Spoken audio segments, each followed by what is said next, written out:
Our data-driven analytical process indicates the benchmark S&P 500, SPX, is in the midst of an emerging major downtrend and is vulnerable to a deeper decline as our tactical models, Asbury 6, correction protection model, remain on a mid-January negative/risk-off status.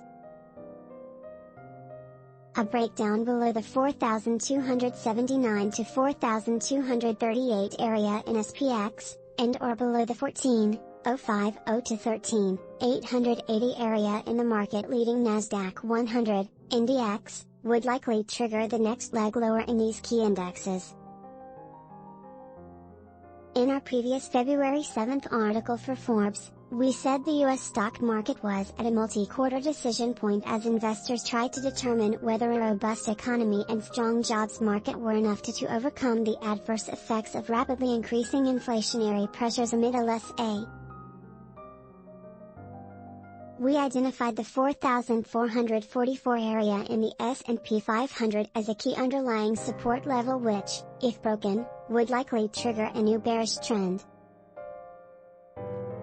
The U.S. Broad Market Index has declined by an additional 4% since then as political tensions in Eastern Europe continue to escalate. Table 1 shows that, through Friday, February 18th, all Asbury 6 constituent metrics remain negative, red. The A6 model itself has been on a negative status since January 14th. The S&P 500 has declined by as much as 9.5% since then. The Asbury 6 is my firm's tactical risk management model.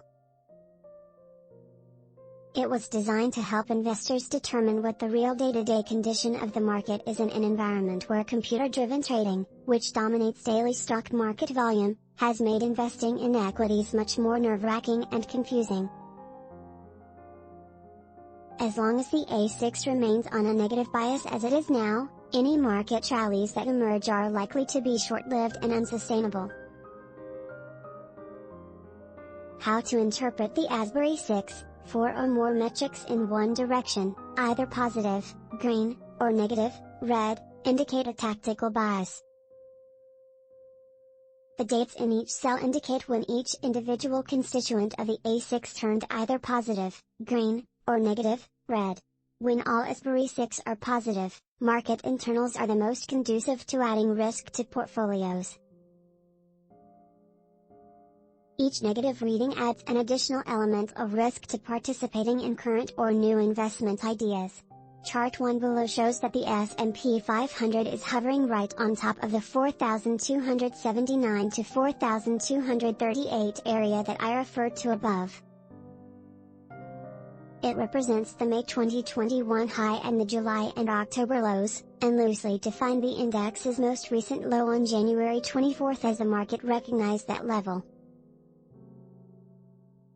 This is the level that traders are currently leaning on to try to buy the dip. If it is significantly broken, however, those new buyers will probably be forced to capitulate, sell. And this forced selling would likely drive the index even lower, to the next key levels at 4,168 and then 4,057 as shown on the chart.